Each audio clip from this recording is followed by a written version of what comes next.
kekaguman-Mu Tuhan. Membuat kami selalu Tuhan melihat kebaikan Tuhan itu begitu nyata.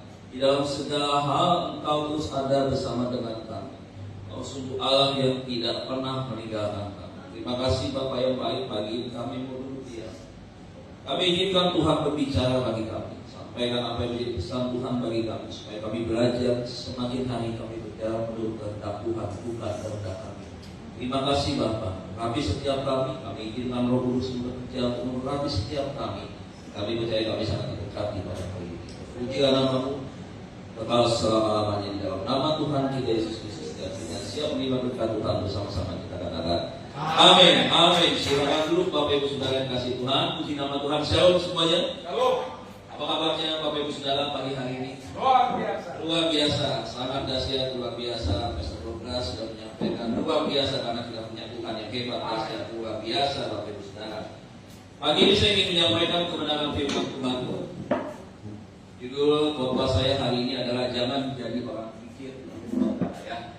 Pak, pikir itu bukan alat buat tukang bangunan, bukan, ini beda Bapak Ibu. Nah, itu sebabnya kenapa saya menyampaikan kebenaran firman Tuhan ini. Pertama adalah firman Tuhan ini adalah penegasan yang mengingatkan bahwa setiap kita sebagai anak-anak Tuhan harus hidup menurut kehendak dan apa yang Dia inginkan di dalam kita lewat pesan firman Tuhan. Nah, Bapak Ibu, itu sebabnya kita buka di dalam 1 Korintus pasal 6. 1 Korintus pasal 6 ayat yang ke-10 Bapak Ibu Saudara ya.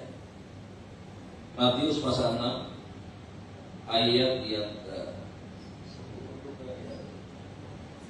Demikian firman Tuhan, pencuri, orang kikir, pemabuk, pemfitnah, dan penipu tidak akan mendapat bagian dalam kerajaan Allah. Saudara baca dari ayat 9, ternyata di sana bukan hanya pencuri, tetapi di sana ada jenis-jenis kejahatan yang lain yang dikatakan oleh Alkitab tidak akan mendapatkan tempat di dalam kerajaan Allah. Kalau Bapak Ibu perhatikan di sini, maka di sini ada kata orang kikir Bapak Ibu Saudara ya. Ternyata kalau Bapak Ibu membaca dengan lebih teliti, ternyata orang kikir itu setara dengan orang yang berbuat jahat yang ada di sini. Orang kikir itu setara dengan pencuri. Orang kikir itu sama dengan berzina, saudara. Dan Tuhan tidak berkenan atas orang kikir. Itu sebabnya Bapak Ibu Saudara di sini lebih jelas lagi dikatakan bahwa orang kikir adalah salah satu orang yang tidak akan mendapatkan tempat di dalam kerajaan Allah.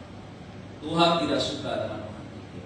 Ada banyak orang di luar sana Bapak Ibu Saudara, termasuk anak-anak Tuhan, orang Kristen sendiri yang hidupnya ya itu tadi Bapak Ibu Saudara ya, dalam apa yang saya sampaikan menjadi orang yang sangat kikir, kehilangan kepekaan untuk bisa membantu orang lain yang membutuhkan.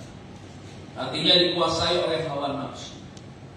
Saudara, apa perbedaan antara pelit dengan kikir? Kalau pelit Bapak Ibu Saudara, itu orang tidak pernah mau berbagi. Tapi kalau kikir Bapak Ibu Saudara, itu orang sudah pelit, nggak mau berbagi. Hidupnya tidak pernah puas.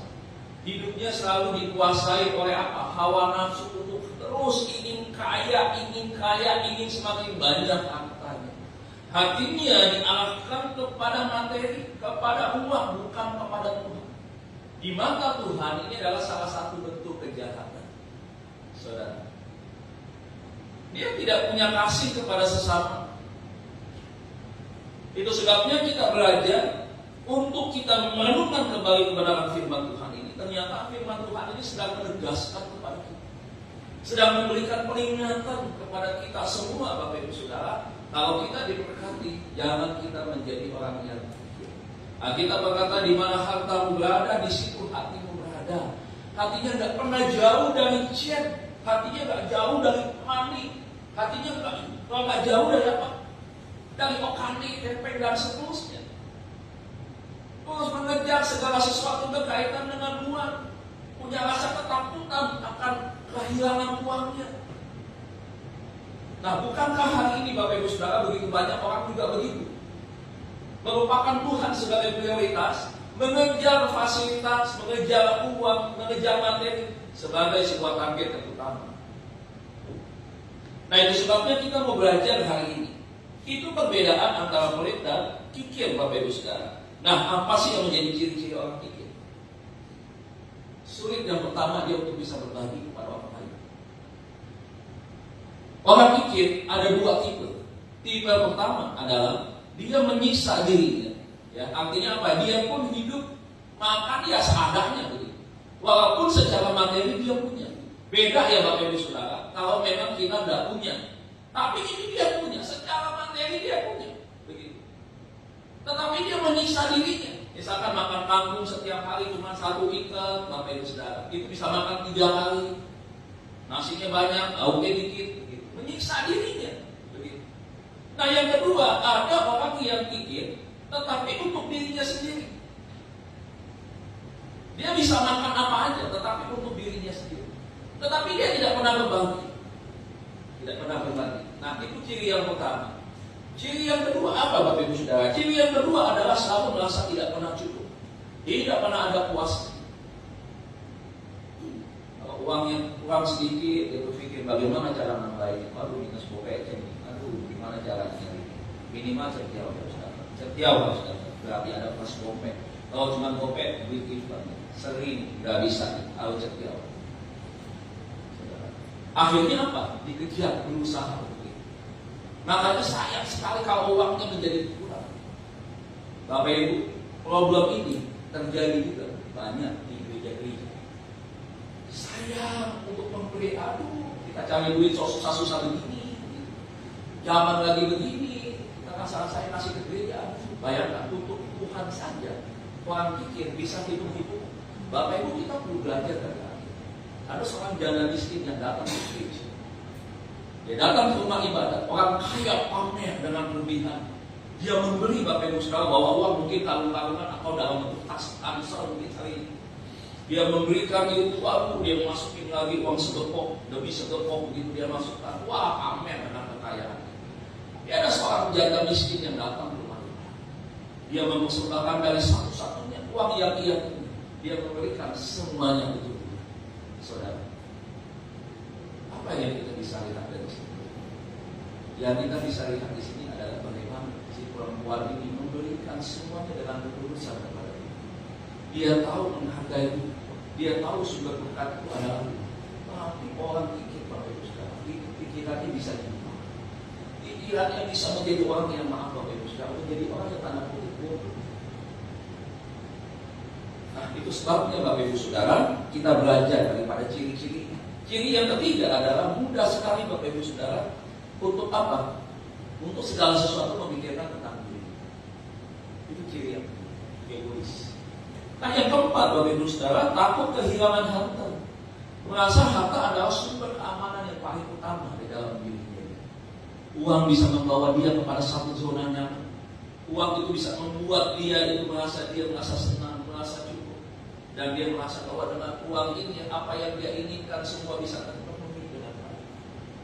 Jadi dia menuhankan uang itu sebagai yang paling utama di dalam hidupnya. Ada orang Bapak Ibu Saudara seperti itu. Dia cari uang pagi, siang, malam. Ada seorang ibu yang bilang apa yang dicari orang? Pagi, siang, malam, petang, uang. Ada orang yang merasa nggak cukup dengan bekerja hanya di satu perusahaan. Hari Sabtu, Minggu ambil kerjaan lagi, tidak pernah memberi waktunya buat Tuhan. Uang sudah menjadi berhala di dalam hidupnya. Uang sudah mengatur hidupnya sedemikian rupa. Menyedihkan sekali kondisi ini. Nah, itu sebabnya hari ini kita belajar. Ya, di dalam Alkitab ada satu contoh, ya, di mana ada orang yang masuk dalam kategori. Coba kita buka Lukas 16 ayat 6, Lukas 12 ayat 16 ya. Lukas 12 ayat 16 sampai dengan ayat 21. Lukas 12 ayat 16 sampai dengan 21. Nah, di sini ada perumpamaan, kita baca saja ya 19. Sesudah itu aku berkata kepada jiwaku ada banyak jiwaku adalah banyak barang tertimbun untuk bertahun-tahun lamanya. Beristirahatlah, makanlah, minumlah, dan bersenang-senanglah, katanya. Tetapi firman Allah datang kepadanya, hai engkau orang bodoh. Saudara perhatikan, hai engkau orang bodoh. Tadi saya sudah sampaikan orang kikir sama dengan orang yang dalam tanda kutip adalah bodoh. Pada malam ini juga jiwamu akan diambil daripadamu, dan apa yang kamu sediakan untuk siapa itu nanti. Demikianlah jadinya dengan orang yang mengumpulkan harta bagi dirinya sendiri, ia tidak kaya. Dia boleh punya harta banyak. Dia boleh punya omset yang mungkin Bapak Ibu itu spektakuler penghasilan. Tetapi Bapak Ibu sekarang dia hidup untuk dirinya sendiri. Dia hidup untuk menyenangkan jiwa. Tetapi di hadapan Tuhan dia miskin, Bapak Ibu, tidak kaya. Dia miskin di dalam hal apa? Di mata Tuhan. Dia miskin di dalam kemenangan. Yang ada adalah ambisi kesenangan pribadi untuk memperkaya diri. Bukankah ini yang dicari orang dunia hari ini? Hidup enak, senang, Bapak Ibu Saudara. Uang ada, mau kemana-mana bisa, mau makan di hotel mulia ada. Nanti malam ada seorang kaya datang di acara Natal itu, datang memang dia anggota itu. Dia kirim, kasih tahu, dia hubungin dari handphonenya, WA-nya. Dia akan dinner dengan anak dan menantunya di hotel mulia, booking 1 ruangan. Keren. Apakah itu tidak boleh? Boleh. Tidak apa-apa. Ketika kita diberkati, ya kita boleh menikmati berkat Tuhan kita. Tapi jangan sampai kita juga lupa. Lalu kalau Ibu Saudara di dalam keinginan hawa nafsu, di mana kita akhirnya mengejar harta seperti yang kita sebut. Ingat Bapak Ibu Saudara, kita hari ini sedang berdoa. Sumatera dilanda bencana. Ada orang-orang yang kehilangan bukan hanya aset rumah, tetapi juga kehilangan keluarganya. Sampai ada hari ini saya baca belum diketemukan. Banyak orang hari ini sedang hidup di dalam kesusahan. Kadang-kadang kita di dalam Kristen didikan terlalu. Kita masuk kategori Kristen yang mana? Kita Kristen yang memperhatikan banyak orang, atau Kristen yang hanya untuk diri kita sendiri, seperti orang kaya yang buruk. Hidup mati kita di tangan Tuhan. Kita berkata bahwa kalau kita diberkati, tapi hidup kita bukan tergantung pada kekayaan atau bergantung pada uang. Tidak bisa membatalkan ajar, saudara. Uang tidak bisa memberi kapri di surga, tidak bisa. Karena kapri di surga tidak seperti kapri di alam surga. Kapri di surga tidak seperti kapri di BSD yang saudara tidak pilih mau ukuran yang berapa, mau yang 1000 meter atau yang paling kecil 100 meter, tergantung kekuatan uang saudara. Tapi saudara tidak bisa.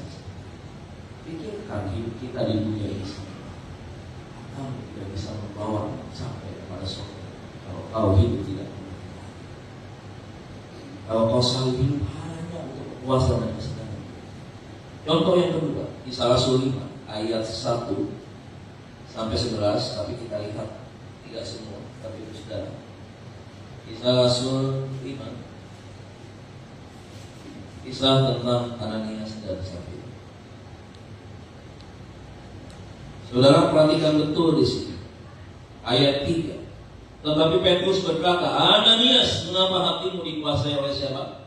Dikuasai oleh salah satu ciri orang dikuasai hatinya oleh iblis, saudara, adalah seperti ini. Hidupnya tergantung pada hepeng, hidupnya tergantung pada uang. Yang dikatakan kemudian, sehingga engkau mendustai Roh Kudus dan menahan sebagian hasil penjualan tanah. Dia jual tanah itu, Bapak Ibu Saudara, karena tangkapi tanahnya di daerah segitiga emas. Kalau kita bicara tentang Jakarta misalnya, tanahnya itu tanah yang sangat mahal. Kami lihat apa yang terjadi. Tuhan aja dia bohong. Sama Tuhan aja berani tidak terus terang, tidak jujur. Itulah orang yang hidup kalau dikuasai oleh mamon. Makanya kita pun hamba-hamba Tuhan dengan baik. Kalau mau pelayanan jangan kejar uang. Jangan kejar jam tayang. Jangan pilih-pilih layanan. PK-nya berapa? PK-nya berapa? Kalau sudah deal dengan satu gereja, PK-nya cuma sekian. Ada gereja 3 kali nih jadwal minimum nih untuk khotbah. Kau tinggalkan tuh yang 1 kali jadwal. Kau terima yang 3 kali. Kalau 1 kali khotbah misalkan PK-nya jauh. Kau setengah hari hanya hitungan khotbah 45 kali 3, saudara. Enggak sampai 3 jam dapat satya. Hanya ipa oh beo. Kau kejam di mata Tuhan. Kau jahat di mata Tuhan. Mengukur pelayanan dengan uang, Bapak Ibu Saudara. Kau sedang mengabdi kepada mammon. Pisahkan diri Tuhan. Saya orang yang aktivitasnya banyak. Kalau saya nggak berjuang juga dengan istri, Bapak Ibu Saudara, maka kami kekurangan. Tuhan kasih saya tubuh sempurna. Saya punya sepenuhnya. Mata saya masih bisa melihat. Kaki saya masih kuat untuk melangkah. Badan saya sehat, organ-organ tubuh saya sehat. Kalau saya hanya duduk diam, berharap, Bapak Ibu Saudara, setiap hari nonton YouTube, drama Korea, saya ngopi, makan singkong terus, habis itu tidur siang, bangun jam 3, nggak ngapa-ngapain, Bapak Ibu Saudara. Saya jahat di mata Tuhan. Kenapa? Karena istri saya biarkan untuk bekerja, mencari uang. Saya hanya duduk manis, Bapak Ibu Saudara. Dan saya rasakan memang tidak bisa, saya harus terus. Saya harus bekerja untuk mencari uang. Aktivitas saya tinggalkan, Bapak Ibu Saudara.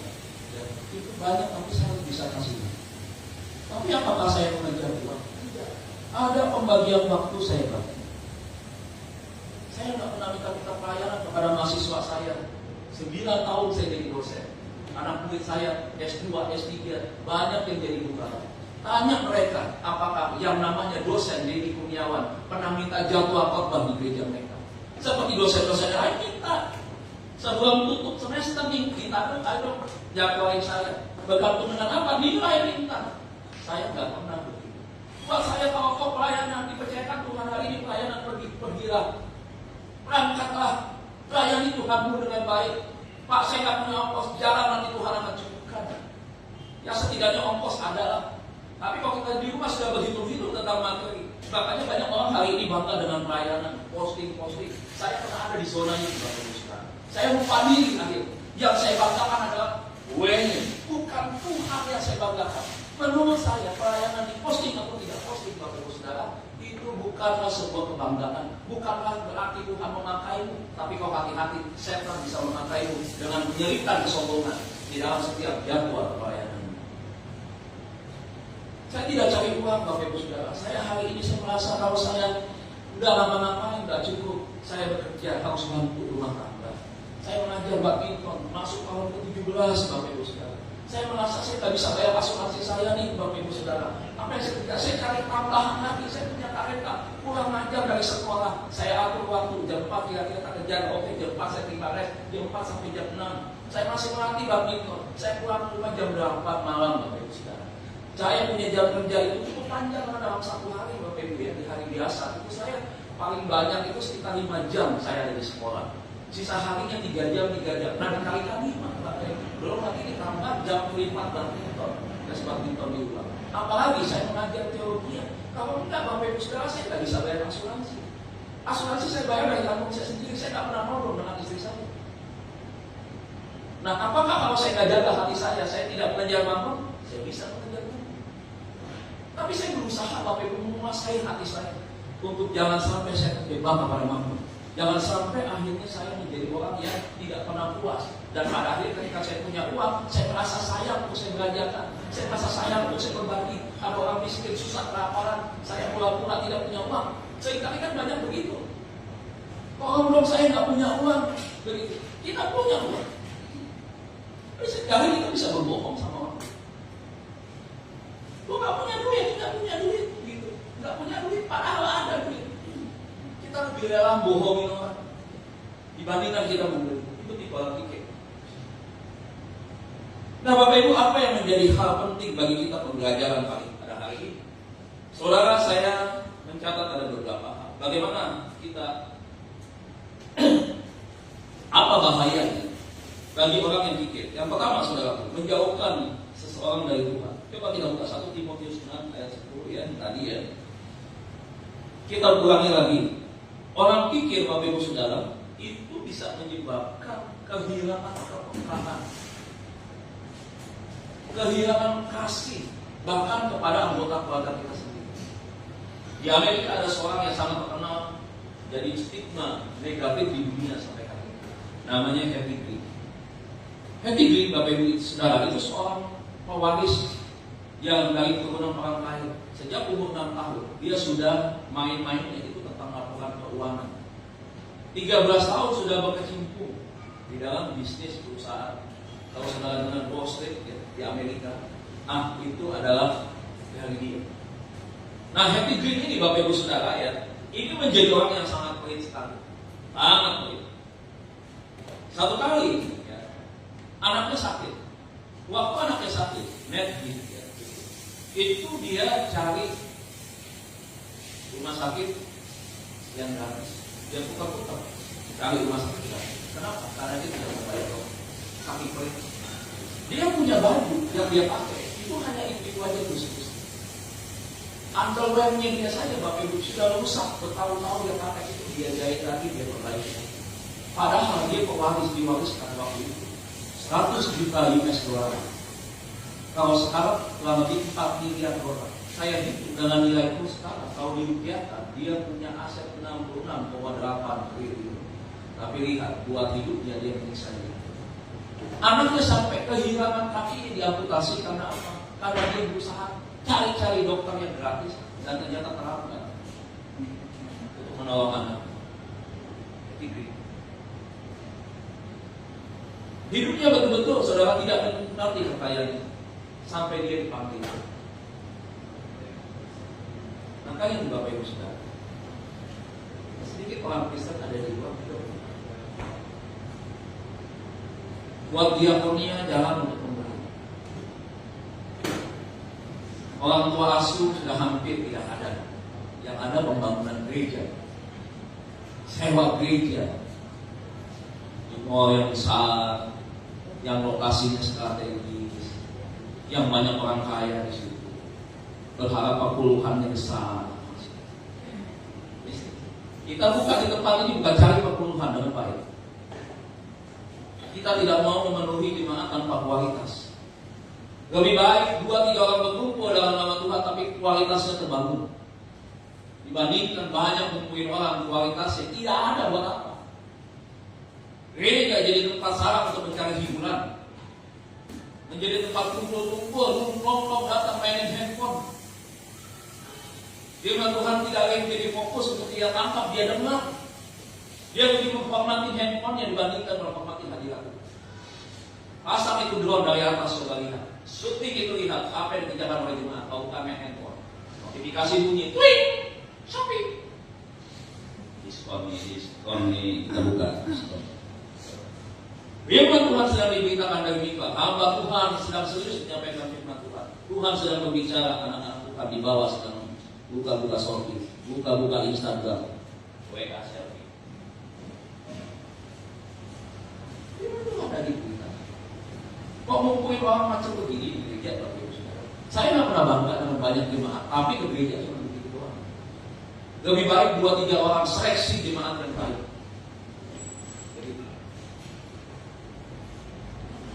Buat apa? Ada orang datang ke gereja orang kaya, persembahannya miring dulu, Bapak Ibu Saudara. Goceng persembahan. Coba. Ramen 47.000 sekali kita makan. Prostek, bukan Bapak Ibu Saudara. Enggak, protes tuh.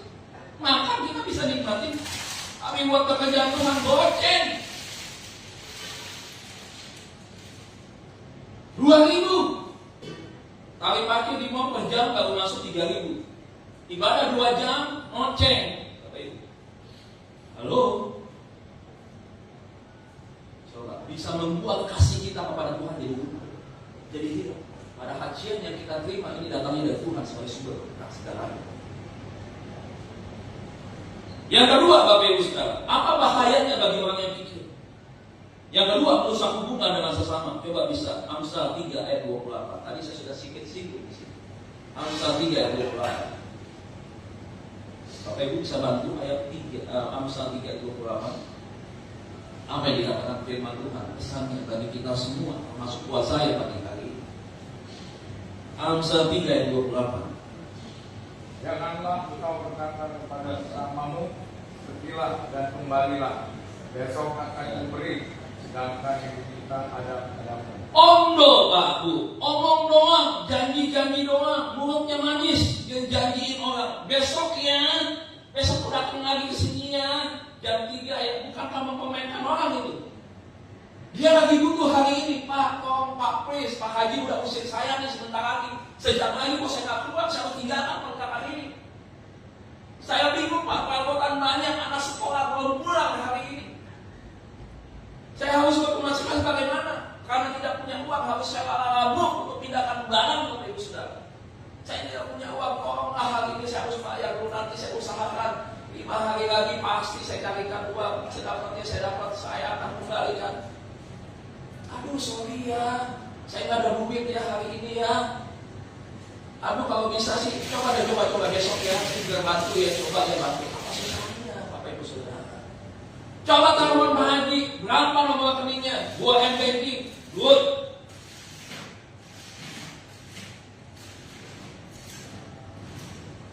Saya pernah mengalami, bukan saya pelaku Bapak Ibu Saudara. Dia bilang apa? Satu kali teman saya, ya, ada karyawannya datang kepada dia. Hari itu juga nanti malam dia harus pulang kampung, harus beli tiket bis malam itu. Gak punya uang karena gaji juga mingguan, bukan gaji bulanan, namanya tukang. Dia pinjam kasbon, dia balik lagi. Nanti dia balik, dia cuma minta waktu 4 hari untuk dia ada di kampung nih karena orang tuanya sakit. Harus lihat orang tuanya, harus nemenin orang tuanya. Saudara, nggak ada, dia bilang bos nih, bukan nggak punya duit, bos. Sampai rela begitu Bapak Ibu Saudara, kehilangan, nggak punya perasaan sama sekali. Pakai kamu sangat boleh besar, you boleh ngomong puji Tuhan, haleluya sama orang. Tuhan Yesus berkati. Orang kampung juga bisa ngomong kayak begini. Anak kita bisa ngomong kayak begitu. Pagi tante shalom, puji Tuhan, haleluya. Perkataanmu tidak sesuai dengan perilakumu, dengan tindakanmu, dengan pemikiranmu. You gak berkenan di hadapan Tuhan. Gak usah berpikir saya hamba Tuhan. Saya berapa kali Bapak Ibu sekali dibohongin sama orang. Orang Kristen pelayan-pelayan Tuhan. Beberapa waktu nih Bapak Ibu Saudara, saya nabur ya Pak buat renovasi gereja. Saya renovasi, saya siap nabur. Saudara, ini bukan emosi, cuma begini kayak pertanyaan. Bapak Ibu Saudara, apa yang terjadi sampai hari ini? Pura-pura amnesia Bapak Ibu. Saya nggak pernah paksa orang untuk memberi. Nggak pernah, saya bukan tipe hamba Tuhan yang mengancam-ancam dari mimbar kepada jemaat, termasuk masalah persetujuan. Tidak. Kita saya anggap sudah dewasa rohani semua. Kita tahu pengorbanan Yesus buat kita seperti apa. Saya nabur kemarin Bapak Ibu Saudara, tadi saya bilang. Saya nabur, saya janji kepada panitia pembangunan. Saya dikir ya. Kan tadi saya bilang, saya harus bantu istri. Nggak mungkin gaji saya dari Dian Harapan juga cukup. Atas apa yang saya lakukan? Tuhan kasih saya talenta Bapak Ibu. Saya bisa melatih badminton 17 tahun. Berapa kali saya dipertahankan untuk tidak pindah ke sekolah lain. Beberapa orang tua saya nggak pernah buka les. Orang tua datang, bisa gak minta kesempatan buat anak saya Ryan dilatih badminton. Ada waktu dia senang banget dengan badminton, saya terima. Kenapa saya terima? Walaupun dalam keadaan saya agak capek, saya hitung waktunya lebih baik. Kenapa? Karena saya punya anak ini daripada anak ini main handphone, daripada habis gadget, lebih baik besok main badminton. Saya terima. Bapak Ibu, apakah besar? Ini bukan berarti saya tidak bersyukur. Apakah besar yang saya terima? Yang saya terima dari saya latih badminton, capeknya bukan main. Saya tidak pernah membiarkan diri saya malas. Saya bukan tipe hamba Tuhan yang juga minta-minta, menyinggung ke jemaat. Pernah nggak saya minta kepada saudara dari mimbar? Pernah nggak saya mau bicara soal ekonomi? Bukan baru ini saya suka, Bapak Ibu Saudara. Baru ini saya pikir nggak pernah Bapak Ibu Saudara, nggak pernah saya minggu-minggu. Apakah saya selalu mepet orang kaya? Tidak. Tidak. Apakah saya susah-susah untuk cari orang kaya penuhi gereja itu? Tidak. Saya tidak ada maunya, tidak ada undang ibadah. Nah, Bapak Ibu, apa yang saya lakukan? Nah, saudara lihat. Berat untuk memberi. Buat saya apa? Saya jual batu cincin saya. Saya lagi jual. Kemarin saya jual pedal online. Hari ini nanti saya akan kasih uang itu untuk pembangunan inovasi.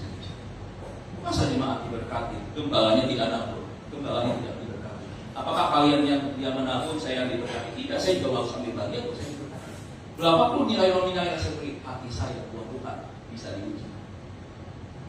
Saudara jangan pernah lihat besar kecil. Lihat janda miskin, tetapi pemberian berarti kenapa? Karena dia kembali ke Kristus. Dia memberikan dan menempatkan Tuhan sebagai yang utama. Di gereja itu nanti berbicara tentang orang kaya, orang miskin. Tapi Bapak Ibu Saudara dan baik. Kemarin ada yang nambung, saya nggak tahu dari apa. WA saya, oh WA-nya ganti ya, ganti dia. Di perayaan Natal di Kur CK7 dan Korea. Terus dia bilang, oh saya tahu. Dia bilang, oh kenapa nggak sebab promosi? Karena dari dulu dia diajar mama saya, nah kita miskin. Jangan dia pernah minta-minta sama orang. Dari kecil kecil di doktrin itu. Kamu lapar, jangan minta-minta. Sedih gak saya? Kadang lapar kita gak boleh minta-minta. Nama saya itu bukan orang Kristen yang dari kecil.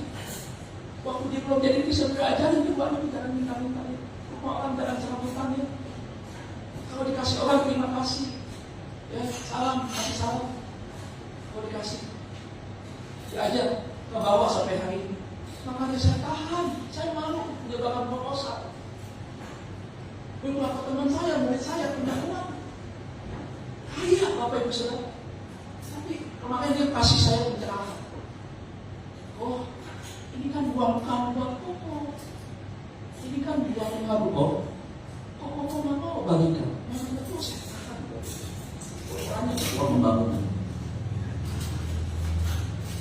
Gereja kita mau selesai pukul 1, pukul 3, pukul 4 kemarin kita diskusi saya bilang stop di luar orang sekali pergi sekali makan ongkos saya 1 juta keluar makannya bisa 300.000 satu hari bisa 1,3 buat dirinya dia tapi buat Tuhan perhitungan hanya di luar sana. Bapak Ibu ya anak ini padahal kita nggak kena cancer hari ini karena Tuhan jaga kita.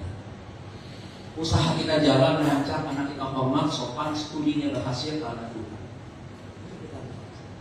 Saya jual batu cincin, saya dah ada barang yang rugi.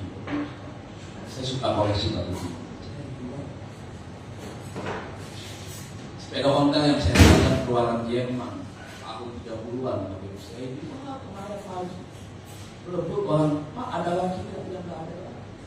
Saya bilang, satu kali gereja itu terus atau tidak terus, saya menutup mata Bapak Ibu Saudara. Saya meninggalkan satu kisah bahwa saya pernah mengaku di tempat itu. Nanti tempat itu jadi apa? Dan saya ngomong, saya nggak mau dikuasai besar. Buat saya di Bapak Ibu Saudara, yang uang mesnya aja tidak besar. Uang yang saya harus tabung itu besar. Buat saya ya. Tapi saya tahu, buat Tuhan saya belajar, buat Tuhan saya. Itu yang kedua, Bapak Ibu. Hubungan kita dengan sesama menjadi nyakitin orang. Padahal kita bilang kita mau. Kecuali habit ya, kenali habit orang yang suka minta-minta dengan orang yang betul-betul tidak minta, yang betul-betul bukan habit. Tolonglah mereka yang betul-betul bukan habit untuk saudara. Saudara tidak pernah percaya saya tidak. Yang ketiga terakhir, saudara. Apa bahaya bagi orang yang pikir? Buka Amsal 11 ayat 25 ayat yang terakhir. Amsal 11 ayat 25. Amsal 11 ayat 25. Silakan Bapak Ibu Saudara. Amsal 11 ayat 25. Amsal 11 ayat 25.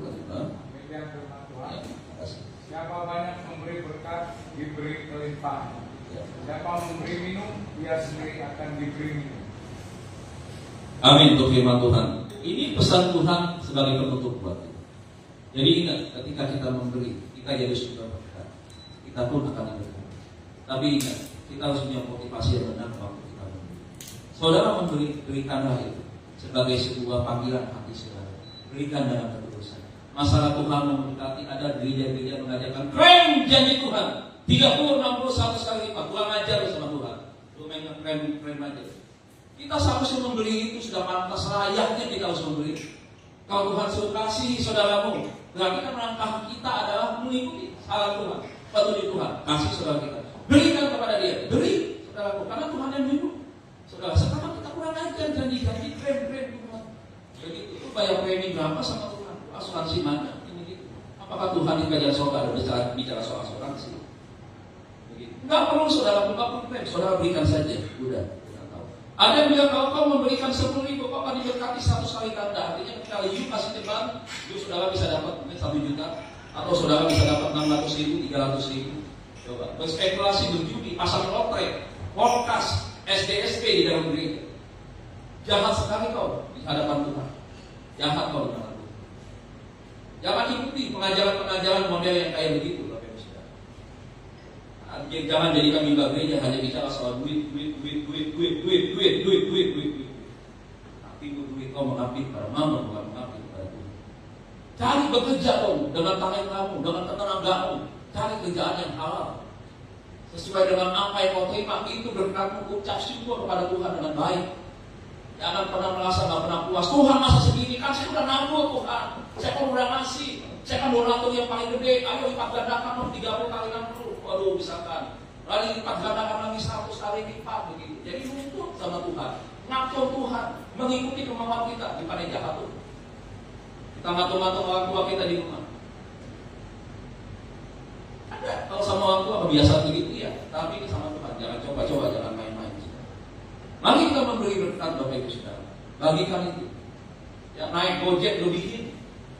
Jangan dipas-pasin sampai nukerin ke warung tukang rokok. Lebih baik beli Aqua. Ada kembaliannya buat bayarnya pas di situ. Terlaluan lu, terlaluan. Ingat ya sumber berkat kita. Ketika kita memberkati, Tuhan juga nggak buta. Tuhan juga nggak pernah tutup mata untuk memberkati kita. Jadi Bapak Ibu jauhi dari sifat kikir, jauhi dari sifat pelit. Anak-anak Tuhan kau dipanggil untuk menjadi berkat. Ketika kau diberkati, kau harus memberkati yang lain. Itu dia. Nah, semakin saudara diberkati, semakin banyak orang diberkati. Kiranya Tuhan Yesus berkati kita semua. Amin. Kita berdoa. Bapa di dalam surga, kami menyerahkan kebenaran kepada firman Tuhan ke dalam tangan-Mu. Biarlah Tuhan apa yang kami dengar boleh kami lakukan. Bila nama-Mu, Kau yang berkah di dalam hati kami, dalam kehidupan kami, posisinya kita gantikan di dalam kehidupan kami setiap pribadi lepas pribadi. Bukan uang yang mendominasi hidup kami, bukan kami diarahkan menjadi orang yang pikir, tetapi kami diarahkan menjadi orang yang murah hati, memberikan yang terbaik buat mereka yang membutuhkan, bahkan juga buat Tuhan sendiri dari hidup kami. Terima kasih Bapak, sebentar kami akan masuk dalam perjamuan kudus, akan menerima anggur dan roti. Tuhan akan memberkati dan mengurapi kami, supaya apa yang kami terima hari ini Tuhan boleh menjadi penyatuan kami dengan Tuhan, dan kami boleh hidup seturut kehendak dan rencana Tuhan dalam kehidupan kami. Dan pujilah nama-Mu, haleluya. Amin. Saya undang Saudara Presiden.